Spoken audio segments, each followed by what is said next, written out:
Now, Dr. Harris says, but we can imagine creatures being in the worst possible misery, and it's obviously better for creatures to be flourishing. The well-being of conscious creatures is good. Well, of course it is. That's not the question. We agree that all things being equal, flourishing of conscious creatures is good. The question is rather, if atheism were true, what would make the flourishing of conscious creatures objectively good? Conscious creatures might like to flourish, but there's no reason on atheism to think that it would really be objectively good. Now here, Dr. Harris, I think, is guilty of misusing terms like good and bad, right and wrong, in equivocal ways. He will often use them in non-moral senses. For example, he'll say there are objectively good and bad moves in chess.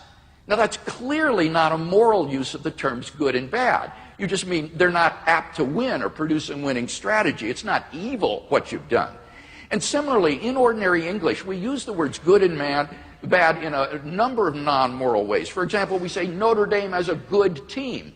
Now, we can hope it's an ethical team, but that's not what's indicated by the win-loss record. That is a different meaning of good. Or we say that's a good way to get yourself killed.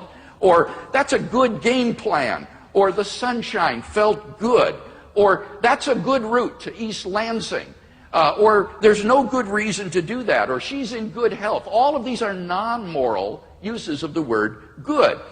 And Dr. Harris's contrast of the good life and the bad life is not an ethical contrast between a morally good life and an evil life. It's a contrast between a pleasurable life and a miserable life.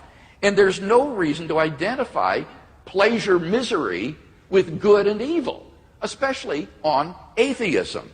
So there's just no reason that's been given on atheism for thinking the flourishing of conscious creatures is objectively good. But Dr. Harris has to defend an even more radical claim than that. He claims that the property of being good is identical with the property of creaturely flourishing. And he's not offered any defense of this radical identity claim. In fact, I think we have a knockdown argument against it. Now, bear with me here. This is a little technical.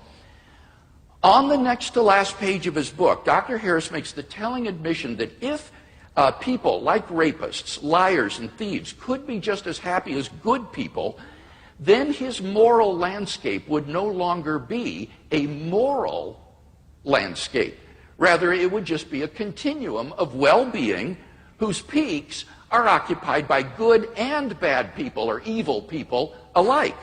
Now, what's interesting about this is that earlier in the book, Dr. Harris explained that about 3 million Americans are psychopathic. That is to say, they don't care about the mental states of others. They enjoy inflicting pain on other people. But that implies that there's a possible world which we can conceive in which the continuum of human well-being is not a moral landscape. The peaks of well-being could be occupied by evil people. But that entails that in the actual world, the continuum of well-being and the moral landscape are not identical either. For identity is a necessary relation. There is no possible world in which some entity A is not identical to A. So if there's any possible world in which A is not identical to B, then it follows that A is not in fact identical to B. Now, since it's possible that human well-being and moral goodness are not identical, it follows necessarily that human well-being and goodness are not the same as Dr. Harris has asserted in his book. Now, it's not often in philosophy that you get a knockdown argument against a position, but I think we've got one here by granting that it's possible that the continuum of well-being is not identical to the moral landscape. Dr. Harris's view becomes logically incoherent. And all of this goes to underline my fundamental point that on atheism, there's just no reason to identify the well-being of conscious creatures with moral goodness. Atheism cannot explain the reality, the objective reality of moral values. In atheism, it cannot explain why flourishing is objectively good. And this is a huge block for atheism.